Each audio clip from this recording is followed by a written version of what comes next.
hi there, Ollie Anderson here. You're listening to Creative Status. This is a podcast about using your creativity to improve your life by using it as a vehicle for becoming more real. More real means that you're more connected to yourself, your body, your mind, your emotions, your soul, if you want to go deep into it. You're more connected to other people and more connected to life itself because you're not resisting life with ego. You're actually breaking through the ego and integrating your shadow, the hidden parts of yourself, so that you can have a deep connection to the way that things are. If you do that, then you're living the philosophy that real always works, and you're going to be able to get better results from life itself and from the goals that you have, because where else are you going to be able to get results apart from reality itself? Today's interview is with Dr. Ford Dyke. He's a human optimization specialist, and we're basically exploring the idea of real always works through the lens of his work, which is about helping people to be more efficient, to optimize their relationship with their bodies and with their minds and the way that they go about life. So he's well suited, to state the obvious, for the conversation. Dr. Ford has an amazing acronym that he uses to help us understand how we can return to some foundational health habits, mental and physical health habits that are going to change our lives, help us to be human in this real always works way. The acronym is explored in the conversation, but it's HUMAN, which stands for hydrate, which is kind of self-explanatory. Unplug, which is about focusing on adequate sleep and getting into good habits with a routine of sleeping and all that kind of thing. M stands for move. We all live sedentary lifestyles, or many of us do, and simple movement can make a big difference in our lives. Aspire is about understanding that we need aspiration so we can keep growing. One of the main themes of this podcast is that reality keeps changing and evolving, and so if we want to be real, we need to be too. So the aspire thing is super powerful. And then finally, N stands for nourish, bringing it back to some of the real food stuff that we've covered on the podcast, and just an understanding that actually what we put into our bodies is fuel for our bodies. So this is a really good conversation about being real. It's very practical. Dr. Ford, thank you so much for your time and your energy and your insight. Everybody else, hope this gives you some value, helps you make some tweaks if need be, so you can be more real. Thanks a bunch. Here we go. Boom. Oh, hi there, Ford. Thank you so much for joining me on today's episode of Creative Status. We're going to be talking, I assume, initially, and then we're probably going to end up somewhere totally different, about one of my favorite topics, which is ultimately how we can optimize our humanity and how we can align ourselves with our human nature so that we can get better results from life by aligning ourselves with the philosophy, basically, that real always works. So that's what I'm assuming we're going to talk about. Before we get into all that, do you feel like introducing yourself, telling people what you do, why you do what you do, and also, if you don't mind, what you want to get out of this conversation that we're about to dive into? Well, first of all, thank you, Ollie. I appreciate the introduction. Looking forward to the conversation on your show. My name is Ford Dyke. I wear a bunch of different hats in no particular order. I'm a professor here at Auburn University in the sports science realm of kinesiology. I also am the director of mindfulness at Auburn, which is an evidence-based platform for performance, health, and well-being. And I serve as the performance coach for the Auburn wheelchair basketball team. As an aside, I also run my own platform called For Humans, that is incorporating human, the element itself, into the word performance. What I'm hoping to get out of this conversation today is explore human performance optimization as a lever to optimize not only our performance, but also our health and our wellness. Without those facets, I don't think you can perform at a high level. Yeah. So let's dive right into it. Should we begin by defining our terms? So when we talk about performance, what do we really mean? Like, I work as a performance coach as well. I call myself a creative performance coach because most of the people I work with are creatives. But what exactly are we referring to when we say we're helping people to perform? Is it simply just about getting results, or is it something deeper in terms of their relationship with themselves and their relationship with life and all that kind of thing? If that's not cracking this open too much to get going. I think the one-word definition, the one-word answer here is have your audience and your listeners think of the word efficiency. And what I mean by efficiency is being able to perform at your highest level with minimal effort I think the misconception that a lot of individuals have is performance optimization is only really applicable to elite athletes, when in fact, the reason I've incorporated the word human and the element HU itself into the word performance is because I believe as a global society, we've lost touch with how important we are in that equation to elevate our performance. And so For Humans is really all about starting with the basics, the 5 elements of HUMAN, hydrate, unplug, move, inspire, nourish.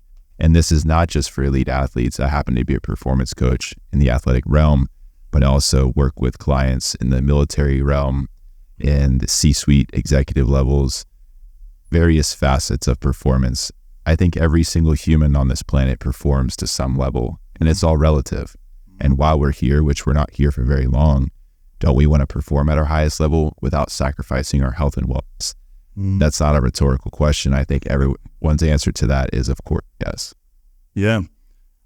Like, there's a theme that always comes up in these conversations about 2 fundamental approaches to life that people can take. One is where we're trying to perform and get the results that we want by just forcing everything. So we become outcome dependent. We pick some goal that we think is going to give our life meaning and allow us to feel a sense of worth and all that kind of stuff. And then no matter what, we turn into a human doing where we're just constantly forcing our will against life, trying to get this result, because it becomes, the panacea, so we think, that's going to solve all of our problems. If we take in that approach and just forcing things, all we end up doing is adding unnecessary tension, which eventually turns to stress. And then we may achieve the goal, but actually we haven't achieved the ultimate goal, which is to feel good and balanced within our humanity. That's how I see it. The other side of the coin is where we try to find a sense of flow. And I think there's a healthy sense of flow, or a real sense of flow, which is basically when we do everything that we can and then let go of the rest and give it to life, if that makes sense. And we just trust the process to give us what we need. But then there's another kind of flow where we become so open-minded that our brains fall out. We don't do any of the work that we need to do. And then we don't get the results. And then we just end up blaming, external circumstances or whatever it is.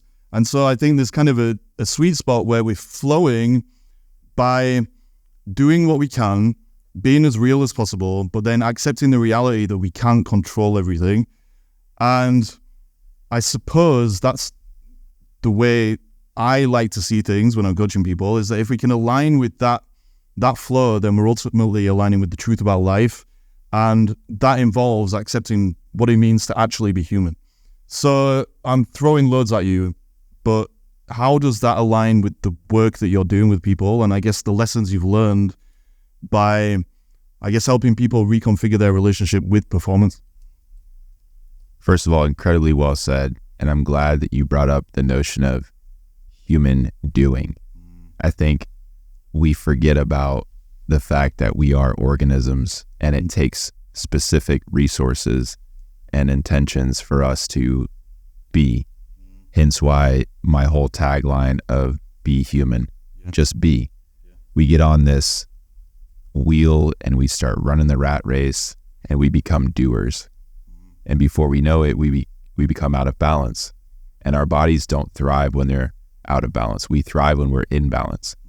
Finding those homeostatic set points, the equilibrium, the equanimity is truly what leads us to greater vitality, increased performance, more sustainable health and wellness. So what I work on with clients is starting with those 5 elements. All too often, people are dehydrated. They don't understand the value of simply hydrating with water. So for your listeners, a great way to start, half of your body weight in terms of ounces per day. At 200 pounds, I require 100 ounces per day. That's baseline. More often than not, people look at me like, I guess I'm not drinking enough water. I guess I am dehydrated. Our brains need water. Our heart needs water. Our lungs need water. Our eyes, all of our organs, even our bones, our hair, our skin, our nails, all rely on water. We are water-based creatures. Of course, that percentage changes from those early stages of infancy when we're about 80 to 85% water, adulthood somewhere in the 60 to 70% range.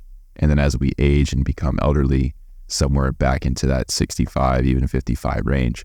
But through the course of our lives, as we're interested in performing at a high level, hydration is the first element for a reason. It serves as the foundation. So that's where I start. From there, we work into unplug. How do we take time to recover? We know the value of restoration, whether it's active and or passive, something like sleep, naps, meditation, etc. But sleep is a pandemic. Sleep is an epidemic. No one's talking about it, but it's a really big problem on our planet. And working through the principles that help get better sleep, both from a quantitative standpoint, but also from a quality standpoint. Now you come to the third pillar, the fulcrum, move. All too often, humans are sedentary. With sedentary behavior and physical inactivity, we're not able to perform at a high level. We must get moving. And notice I'm not saying, Ollie, you need to join a strength and conditioning gym, a CrossFit gym, you need to become an elite athlete. All I'm saying is move more. Sit less, move more. Something as simple as walking 10 minutes a day, 3 times a day, 30 minutes, 150 minutes a week. It's small, it's bite size. It's really simple, but doesn't mean it's easy. Yeah. But it's the foundation of us as human beings. Aspire is letter A, setting intentions. What is it that you look forward to? What's on the horizon? How are you going to get there? Not just goal setting, but what's the step-by-step process that you're able to lay out to ensure that you're meeting the markers you intend to meet to get to where you want to go. The notion of having your hands on the wheel, understanding that the windshield is a much bigger piece of glass than the rearview mirror. The rearview mirror is something to look in, to reflect on, to use information from the past to help you move forward. But if you continue to look in that rearview mirror, you're probably going to run into a situation. It's an analogy for our lives. And lastly, nourish. I keep food for last because I think we look at it a little bit backwards, especially in developed nations and global north nations. The notion of diet, restriction, limitation, paleo, vegan, all the different options, keto. Hey, look, let's roll it all back and let's keep an understanding that our bodies require energy. They require energy. They require a battery to support the physiological state. And so where can we start? When I mention diet, all I'm referring to are foods you habitually consume. So asking yourself as an audience member, what is your diet? What are foods you habitually consume? And we're not going to change anything. We're just going to start adding good stuff. We're going to start making smoothies in the morning. We're going to start adding fruits and vegetables to our plates, turning our plates 50% color, allowing ourselves to recognize how we feel. And these basic changes, Ollie, HUMAN, hydrate, unplug, move, aspire, nourish, that serves as the foundation, that serves as the baseline. And now we're able to build awareness of how we start to change, how we start to feel. That then circles back, and each day, each week, month, year, ideally decade into your life, those chapters, feeling better, performing better, feeling better, performing better, feeling better, performing better, is a sustainable approach to human performance optimization. Yeah. I love how you've simplified what people usually make very complex. I think a lot of the time we need things to be complicated as a way of avoiding the basic truths about life, which are ultimately what you've summed up with your acronym around human, that there are foundational things we all need to do with our bodies, and to some extent, obviously, with our relationship with life in terms of seeing ourselves as constantly growing and evolving with the aspire thing. There are foundational things that we need to do to kind of tap into an alignment with reality and the way that it works. The way that I see it is ultimately we're designed in a certain way where we have the mind-body system, and what's good for the body is good for the mind, the same basic principles, which we can get into. And if you nourish and treat your body in a real way, rather than just being a kind of theme park instead of a temple, then you're going to be in a very good position to tune into the sense of being that you need to inject into your doing. If your body's stressed, if your nervous system is just completely erratic and having all kinds of crazy sensations and stuff, then you can't be present in life And if you're not present in life, then you can't move towards your aspirations in a real way. And a real way, I think, means that you're injecting your being first and foremost into your doing. So you are a human being. You're still doing things, obviously, because we can't get anywhere in life without action. But because the being comes first, and your body and your relationship with your body is supporting that being, you can actually ensure that the things that you do are an expression of your being rather than something that you're just doing for the sake of doing it. So you can mask your existential pain and the stress and the tension that you're carrying in your body without even knowing. So I suppose to open this up, how do we do that more? How do we balance the being and the doing in this kind of real way that I'm talking about? Because I think ultimately that is the theme that's kind of emerging here, like this idea of balance. If you get the being right, you can get the doing right, and you can move forward, you can flow with life, and you can become more real, move towards wholeness, as I like to say it, without stressing yourself out unnecessarily. Something like that. Without question, and I think you hit the nail on the head. It starts with balance. And with balance, it starts with awareness, understanding that perhaps an individual is out of balance. And the systems that we have in place within our organism are really smart systems. And if we take time to pause for a moment and tune in, our systems will tell us what we need. And this can be seen by way of inflammation, by way of visceral fat mass, by way of arthritis, stiffness in the knees, the hips, the ankles, the joints. You see this in skin tone, skin elasticity, hair, nails. There's a lot of different signals that our body will give off that indicate imbalance. There's also a lot of signals that our body will give off to indicate balance. But all too often, we've gotten so far away from our own intelligence that happens within inside of our vessel because we get our frontal lobe in the way. The frontal lobe is an amazing facet of the brain. It's the neocortex. It's the newest portion of the brain, evolutionarily speaking. However, it's a double-edged sword, Ollie, and it can get in the way of a lot of really fundamental, basic systems, obviously highly technical, but very straightforward systems that we have as far as our homeostatic set points, the temperature that we're supposed to be at, the weight that we're supposed to be at, the satiation versus hunger responses that we're supposed to be at, the energy versus restoration that we're supposed to be at. These get out of balance because the frontal lobe just keeps going more, do, instead of be, as you mentioned. And that's why I think it's so important to just be human, and take a step off the wheel for a moment, assess what's happening, and lean into these principles of the 5 elements. I think in a way what we're talking about when we talk about that front part of the brain is our identity. I think for most people, because most people that are struggling with human doing instead of human being, they ultimately been driven, like you said earlier, by what's in the rear view mirror. They've got no vision for the future because unresolved emotional stuff, normally shame, guilt, and in the worst cases trauma, has caused a kind of inner split or sense of fragmentation where they end up disowning all kinds of parts of themselves, good and bad. I've said this so many times on the podcast, but it's ultimately about something that has shamed them in childhood, causing them to split off from themselves.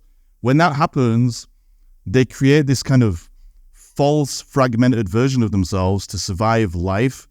And that is ultimately where the human doing side of things comes from, because they're ultimately filtering everything that happens to them and that they're chasing through the ego in an attempt to outrun whatever's in the rearview mirror, which is actually already gone.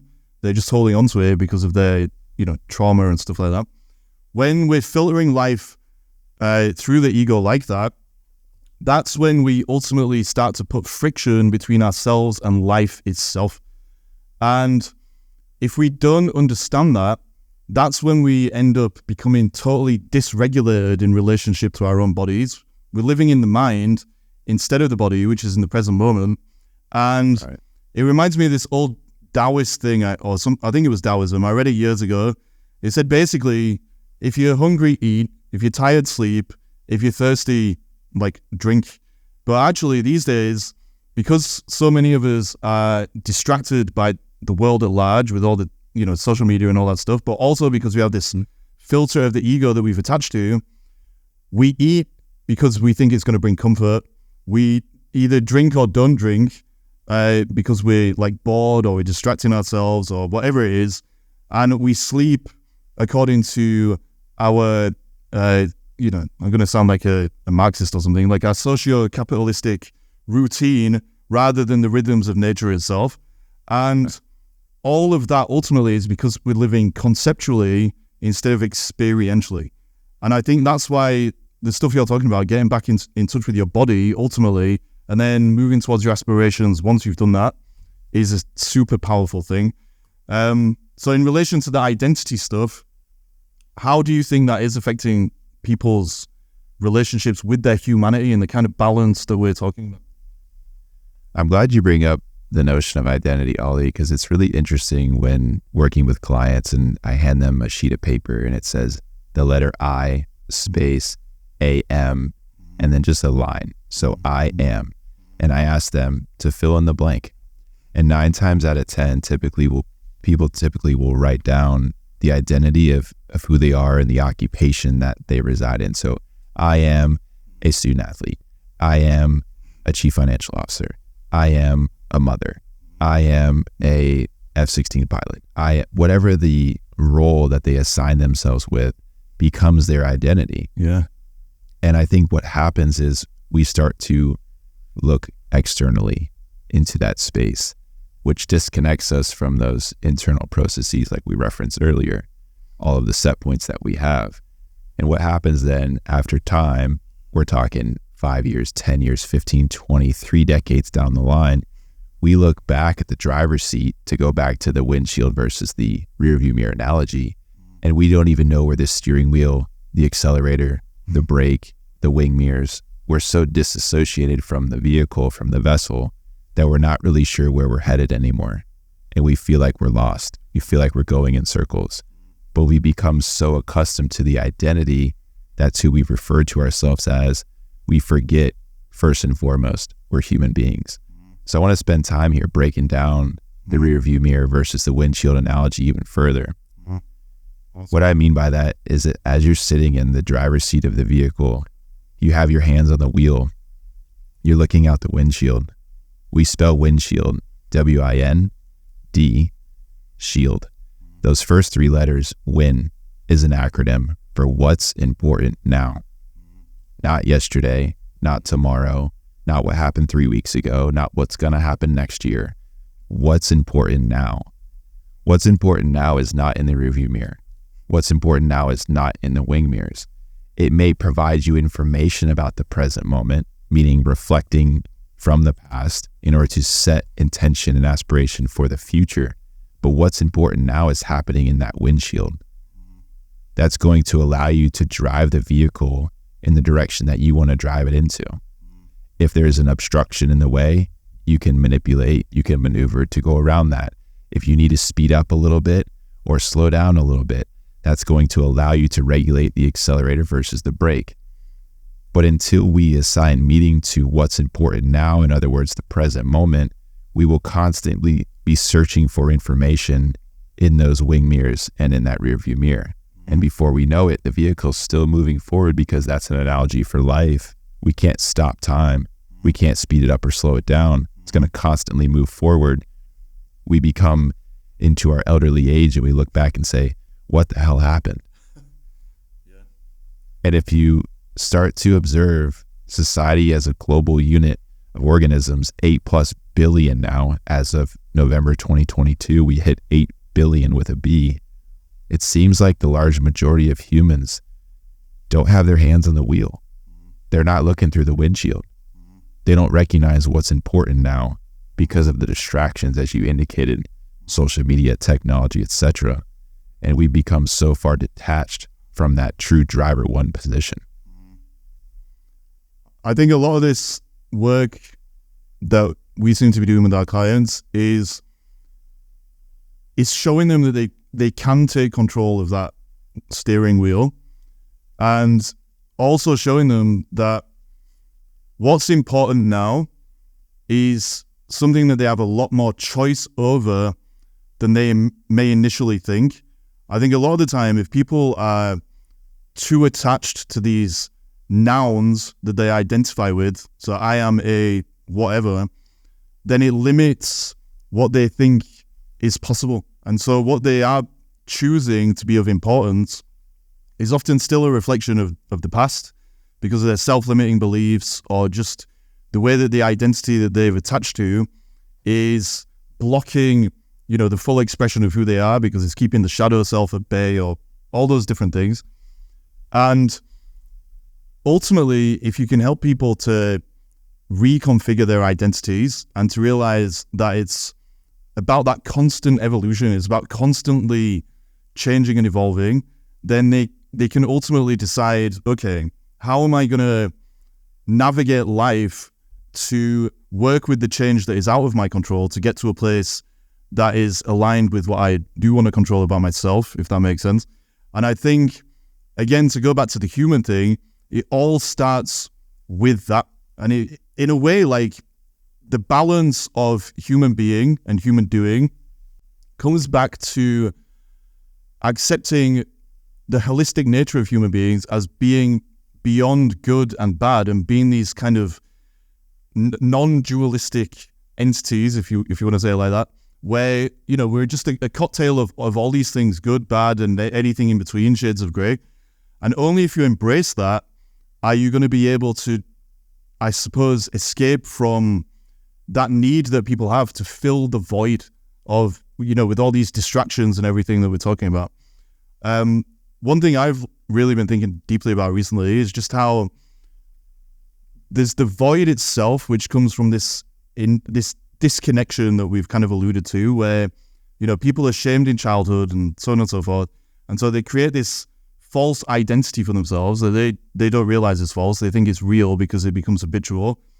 But as they put that out into the world and it dictates what's important now, they constantly have this kind of restless feeling.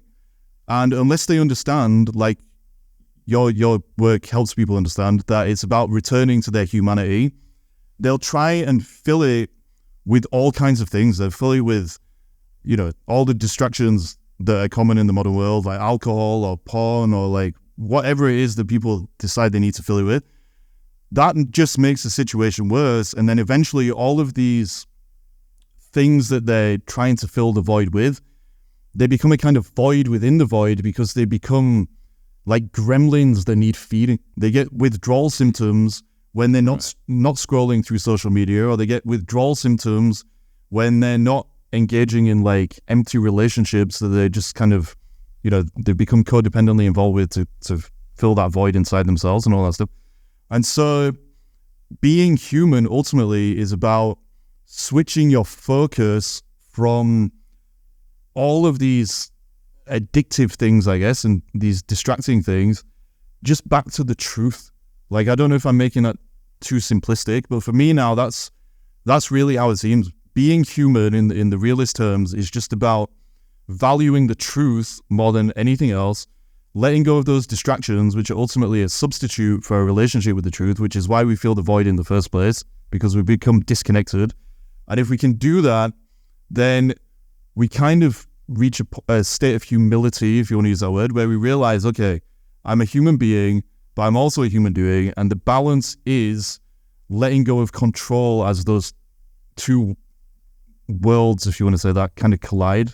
I'm really ranting and raving now. I don't know if I'm making it too convoluted. I'm tracking you, Ellie. Tracking you. Like, how does all this, I guess, track for you? Like, in terms of like the addiction stuff and just all of those distractions make life way more complicated than it needs to be.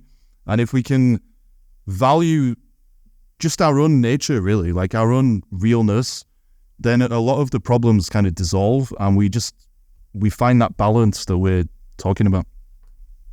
I think what coincides so nicely with your show and with your platform is that word realness. And to go back to the data metric of 8 billion on November 2022, It's the first time as a planet we hit that number. Now I think we're at about 8.1 billion as a collective population.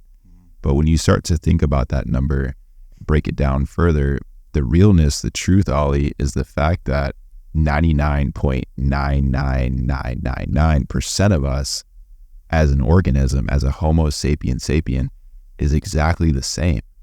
Exactly. It isn't until the 0.0001% of race, color, creed, sex, national origin, preference, etc., starts to express and provide us our uniqueness as individuals. You know, even twins are still individuals. We're not robots, we're not machines, we're organisms. And to our knowledge, which is kind of weird to say as a caveat, we are the most intelligent creatures on the planet. I do take that with a grain of salt. But because of the way our brain is structured, which is truly our hardware, if you think about it that way, the frontal lobe is where the mind resides, and our mind is our brain in action. Now that's our software. But until we align software and hardware, we're just going to continue to pinball around, to be disconnected, to think that because we have X amount of followers on pick whatever social media platform is of preference, I have this many followers, I must be this connected. In fact, it's doing the opposite. It's creating disconnection. And if your audience doesn't believe me, the next time you go into an airport or a subway or a train station, just look around. Look how many people in that facility have their faces inside of a 6 to 7 inch screen, searching, like you're saying, for the next squirt of dopamine in their brain, the like, the subscribe, the follow, the comment, the swipe, the endless scroll. When in fact, life happens when you pick your head up, when you allow all of your sensory modalities with olfaction, audition, gustatory, tactile, haptic, visual, auditory, all of the different sensations that we have that we're able to label in addition to sensations that we're not even able to understand or describe. That's where life happens. Life doesn't happen with interaction against a touchscreen and against an LCD monitor. But that's, I think, where we've gotten it a little bit backwards. And that's the part that's a little scary for me. And I understand the value of technology. I understand the value of networking platforms. I mean, hell, this is how we connected onto this call here, onto your podcast, is by way of a professional network. Fantastic. But you have intentionality with it. You're using it with purpose. You're not using it as an escape from reality. It's exactly that. Like, technology it's like anything, right? It comes down to your intention behind using it, exactly like you said. But you can only have a real intention if you have a real vision. And so ultimately it comes down to purpose. Like, I think ultimately the main thing that causes human beings to be kind of chasing all these distractions and addictions and feeding the gremlins that arise because of them is because they've become detached from inspired action, basically. Like, I think if we can get in touch with our being in the way that we've talked about quite a lot now, and then put the being into our doing, then the doing that we are doing, which is a weird sentence, is... I'm with you, though. It makes sense, I promise. Yeah, I hope so. It's inspired action, instead of just action for the sake of masking or distracting this split within ourselves because of all the shame and the things like that. And if we understand that, then it's going to align us with our nature. And I think exactly like you said, if I understood what you were saying properly, like, there's 8 billion of us on the planet. That's a huge number, like, to state the obvious. But I think sometimes people don't realize how big that number is. I heard a thing, and I can't remember it exactly, so the numbers I'm about to give are bullshit, but the point is not bullshit. It was something like, if you count backwards to 1 million, that doesn't make sense. If you count to 1 million, it'll take you like 3 weeks, 4 weeks, whatever it is. If you count to 1 billion, it'll take you like 27 years. And like I said, those numbers, those numbers, reference. They're not the exact numbers, but it's something like that. Right. And there's 8 billion of us on the planet. That is a crazy amount of people. But ultimately, even though there are differences in the scenery of our lives, the contingent things that have happened in our experience and like our own individual neurotic patterns and all that kind of stuff, the fundamental structure of being a human being is the same. And if you understand that and you align yourself with it, then you're more likely to have a healthier relationship with reality. And if you have a healthier relationship with reality, then you're not going to get caught up in identity and the illusion of status that comes with it. You're going to be able to let go of identity and to move towards wholeness instead of just fighting for the fragments of sense that you're holding on to in order to avoid the truth in the first place. And when you can live like that, I think there is a kind of a natural sense of purpose that arises. You kind of get feedback from your unconscious as it becomes conscious, because you're not blocking it with all these nouns that people identify with. And the next step becomes clear. And then maybe there'll be a period where you don't know what the hell is going on, but you can trust until the next step becomes clear, and then the next one, and then the next one. And you don't just distract yourself by doing things for the sake of doing things in the way that we've been talking about. And I think this is all linked, because if you can only really navigate that path if you can navigate uncertainty. And if you're not in touch with your body, because, the simple foundational things you've talked about, you're not getting enough sleep, you're not hydrated, you're not nourishing yourself, all these things that you've said, if you're not in your body in a healthy way, then your nervous system can't handle the chaos and uncertainty of life. And then you freak out. And in freaking out, you become more and more of a control freak. You get more and more attached to that identity that we keep talking about. And then you end up distracting yourself to try and maintain that identity as the chaos of life just keeps kind of moving around you.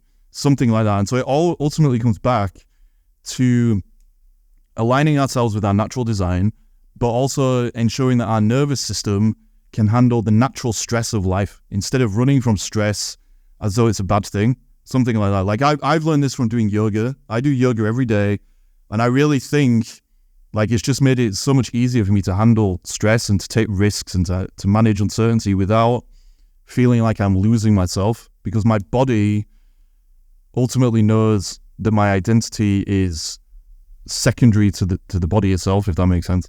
And so yeah, something you said earlier, Ollie, that you might not even have realized how brilliant it was. You said theme park versus temple. And when we're in this theme park mentality, how could we find balance, right? Dopamine's through the roof, serotonin's through the roof, cortisol's through the roof. And yet when we're in a temple, we're quiet, we're calm, we have equanimity, appreciation, gratitude. We're able to assess a situation. That's a brilliant analogy. And I think the universal truth of all of this comes down to a lyric I just reflected on the other day and lead up to our conversation. The lyric is very simple. It's out of a song, and he says, "You breathe like me, you bleed like me." It doesn't matter your height, your weight, your race, your creed, your sex, your preference, your national origin. It does not matter. If you are a human, a Homo sapiens sapien, if you are that organism, and there's 8+ billion of us, we all breathe, we all bleed, and it's exactly the same. Those are the universal truths of the human experience. Yeah. So why not take time to optimize the human experience through human performance optimization? Yeah, it's a no-brainer, really. I think there's an element that people, they fear their own humanity. Like most people that are, running around out there in the world as human doings, or as the opposite of that, people that have become too passive, they're trying to either be more than human, which means they're basically neurotic. They're trying to control everything. They're trying to be big heroes. They're trying to be omniscient and omnipotent, basically. Or they're trying to be less than human, where they basically, they're constantly having an existential crisis, or they think that they don't have the strength and the power to just handle life, which I think is an illusion, because if you tap into your realness, then you're going to have the power, because like we're saying, you're built to deal with life itself, the uncertainty and the chaos and the change and all that stuff. And so if most people have either been more than human or less than human or trying to be, and being human is actually this solution to like most of their problems, including their spiritual problems, because only if you embrace your humanity, then you have to embrace your humility in the way that we talk about, which means that you understand that life itself is bigger than you, ultimately. And so you can feel a sense of awe and gratitude and all that stuff. So if being human is the way forward in a very real sense, what do you think it is that causes people to fear their humanity? Like, is it just a fear of death? Or is it, I don't know, just a denial of the responsibility that comes with being in these human bodies? Or like, what is going on, like, in your opinion, like, with that? I think part of the fear, let's call it, because I do think a lot of projection comes from fear, is, as you said, we know as humans, because we have a frontal lobe, we have awareness and consciousness and metacognition, that the human experience is a limited experience. There's a start date and there's a shelf life and there's an end date. We know our start date. Everyone generally knows their birth date, right? For the most part. But very few of us know our end date. And that's, I guess, a good problem to have. And it comes down to the whole notion of, we'll live life like every day is your last. I don't know if that's feasible. I don't know if that's sustainable. But I do understand the premise of that. And I think what it's indicating is living in the present moment is the most important space to reside, because that's truly all we have. We're not guaranteed tomorrow, and yesterday has already passed. We can't go back. And just like time, we can't speed time up. We can't slow time down. But we have full control of what's happening in the moment, because we have full control of our physiology. And I think a lot of us as humans are uneducated. And what I mean by uneducated is we've been misinformed from K through 12 on how important it is to get in tune with our bodies. We've been told how to write with, handwriting properly. We've been taught arithmetic. We've been taught how to read, and we've been taught science and all the basic principles of history, all great things. But health science, human sciences, is lacking as a global education platform. And then we look around and wonder why obesity is becoming a pandemic. We wonder why physical inactivity, wonder why the healthcare industry has become a disease care industry. We wonder if pharmaceuticals rule the world. Well, there's a lack of education, and it's a systematic problem that has become systemic, and it's quite shocking. It's quite frightening. But if we're able to take matter into our own hands, if we're able to grab the wheel and recognize that what's important now is in front of us, and spend time daily, and it's not very difficult. It's keep it as simple as possible. But again, it doesn't mean it's easy. And being patient with the process, as you mentioned at the outset of our conversation, it is a process. From the first inhalation you take as you enter this human experience to the last exhalation that you process as you transition outside of the human experience. Those are your bookends. That is the human experience. So being aware of that process, which it usually takes about 15 years to become aware, right? If you think about the first 5 years, not too aware. The next 5, you're 10, you're a kid. The next 5, you're 15. Okay, maybe I start to understand what day of the week it is. The next 5, okay, now I'm 20. Cool. Okay, now 25. Working class. Okay, now I'm 30. Oh, starting a family. Now I'm 35, 40, 50, 50. Shit, I'm halfway to a century. Uh-oh. Yeah. Right? Midlife crisis, shock, culture shock, awakening in the mirror. What day is it? How did I get these wrinkles? How did I lose this hair? How did I? Yeah. And before we know it, we're 55, 60, 65, 70, 75, 80. We make it that long. What was our life? What was our purpose? What was the experience that we had? Were we so inundated with titles and responsibilities and tasks that we forgot how to enjoy the process? And what I mean by process is the collective experience of being a human on this beautiful planet. I was going to ask you for some final words of wisdom and to sum all this up. But I think in a way you just kind of did. Like, ultimately, we're all going to die, and we need to make the most of life. And only if you embrace that you don't know when you're going to die, are you going to be able to embrace the uncertainty and then actually start valuing your time enough to let go of all the bullshit, basically, and just focus on being present. By being present in a way where you know that you could die tomorrow or even today, but that you might not. And so even though, you know, time is limited and life is short, we don't necessarily need to be like hedonistic or anything like that. We can actually just use the present moment to merge the past, present, and future, if that makes sense, by kind of navigating what arises in alignment with our vision. But only if you know that you're going to die, really, are you going to face and have the awareness to realize that that is coming. And that's when you start asking some of these bigger questions, I guess, about the human condition and what it means to truly be human and to accept that humanity and then do something with it. So yeah, sorry, I got lost there. I was just kind of dreaming in my own words. If you were going to... That was really good, really good. I think what's so cool about it is that you mentioned be human, 8 billion, as we indicated on our in our conversation today. If you ask any of those individuals, what does it mean to be human? Every single individual is going to have a different response. In all the languages and all the cultures and all the regions of the world, what does it mean to be human? You will have 8 billion different answers. I think that's the beauty, that's the power of that word, is we know who we are. So let's just be who we are. Just be. Basically, that sums it all up. Do you have any actual final words of wisdom? Like, if you were going to sum all this up, if that's even possible, like how would you do it? And also, can you remind people of your website and where they can find you if they want to, I don't know, have a coaching call or anything like that?